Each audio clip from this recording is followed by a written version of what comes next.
한 회사가 있었어요. 8달 만에 주가가 20배 올랐습니다. 그리고 1년 만에 원래 자리로 돌아왔어요. 흔히 왕실이 욕심을 부려서 망했다고 말합니다. 그런데 그게 진짜 원인이었을까요? 진짜 원인은 한 사람의 욕심이 아니었어요. 그 나라의 돈과 그 회사의 주식이 서로 손을 잡고 서 있었습니다. 한쪽이 넘어지면 다른 쪽도 같이 넘어지는 자세였어요. 그 두 손은 어떻게 잡혔을까요? 무대는 1716년 파리예요. 옛 왕이 막 죽고 어린 새 왕을 도울 섭정 필리프 도를레앙이 빈 금고를 걱정하던 시기였어요. 그때 한 스코틀랜드 사람 존 로가 파리 도박판에서 그 섭정과 친해졌습니다. 존 로가 섭정에게 들고 간 생각은 이거였어요. 동전 말고 종이로 돈을 쓰면 나라 살림이 풀린다. 1716년 5월 섭정은 그에게 보통 은행을 열 허가를 줬어요. 그는 지폐를 만들어 사람들이 무거운 동전 대신 들고 다니게 했습니다. 그 다음 해 그는 미시시피 강 너머 땅을 갖는 회사를 세웠어요. 처음 주가는 한 주에 500리브르였습니다. 1719년 그는 큰 제안을 내놨어요. 정부가 진 빚을 그 회사 주식으로 바꿔주자고요. 정부 채권자들은 빚 종이를 들고 와 그 회사 주식으로 바꿔갔습니다. 같은 해 그 회사는 동인도 무역과 노예 무역, 조폐, 세금 청구까지 한꺼번에 빨아들였어요. 한 회사가 사실상 한 나라의 돈과 세금을 다 쥐게 됐습니다. 1719년 12월 주가가 한 주에 10,000리브르까지 올랐어요. 8달 만에 20배였습니다. 거래는 파리의 한 좁은 거리에서 벌어졌어요. 퀴캉푸아 거리였습니다. 거리 양끝에 문이 세워졌습니다.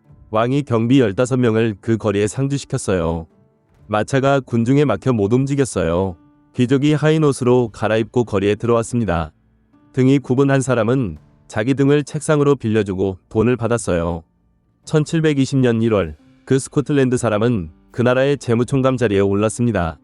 한 회사의 사장이 동시에 그 나라의 재무장관이 됐어요. 10,000리브르를 지키려고 왕립은행은 지폐를 더 만들었어요.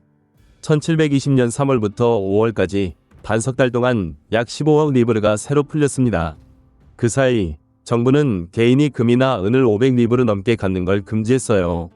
모든 계약에서 금과 은으로 갚는 조항이 무효가 됐습니다. 1720년 3월 22일 퀴캉푸아 거리가 닫혔어요. 그 직전 한 귀족이 그 거리에서 칼에 찔려 죽은 사건이 있었습니다. 5월 1일 정부는 주가를 한 주에 5,000리브르로 강제로 끌어내렸어요. 그날 아침 한 채권자는 지폐 한 다발을 들고 은행 앞에 줄을 섰어요. 줄이 끝없이 이어졌고 어느 순간 군중이 문을 밀었습니다. 압사와 폭동이 일어났습니다.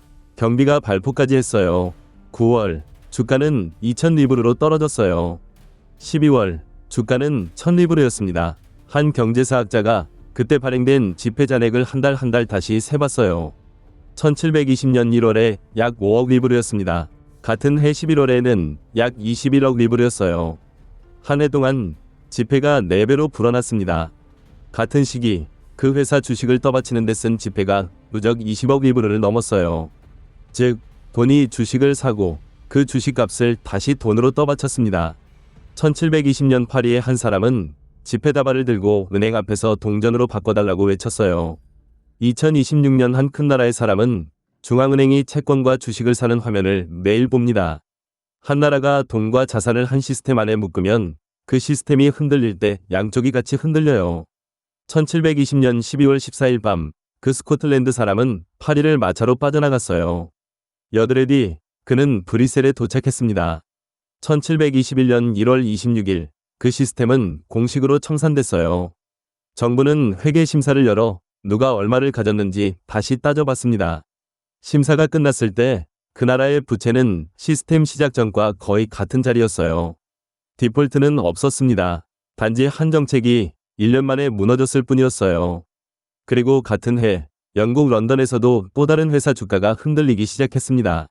베네치아는 한 무역 항로의 시대에 자기를 묶었고, 스탠다드 오일은 자기 덩치 안에 자기를 가뒀고, 앙코르는 자기 발밑에 물 시스템에 자기를 다 걸었어요. 그리고 미시시피는 자기 돈과 자기 주식을 같은 줄에 묶은 시스템에 자기를 다 걸었습니다. 한 나라가 한 시스템에 자기를 다 묶으면 그 시스템이 흔들릴 때 같이 흔들려요. 항구도, 회사도, 도시도, 시스템도 똑같습니다.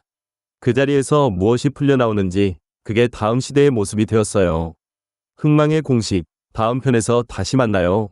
구독과 좋아요, 알림 설정 부탁드립니다.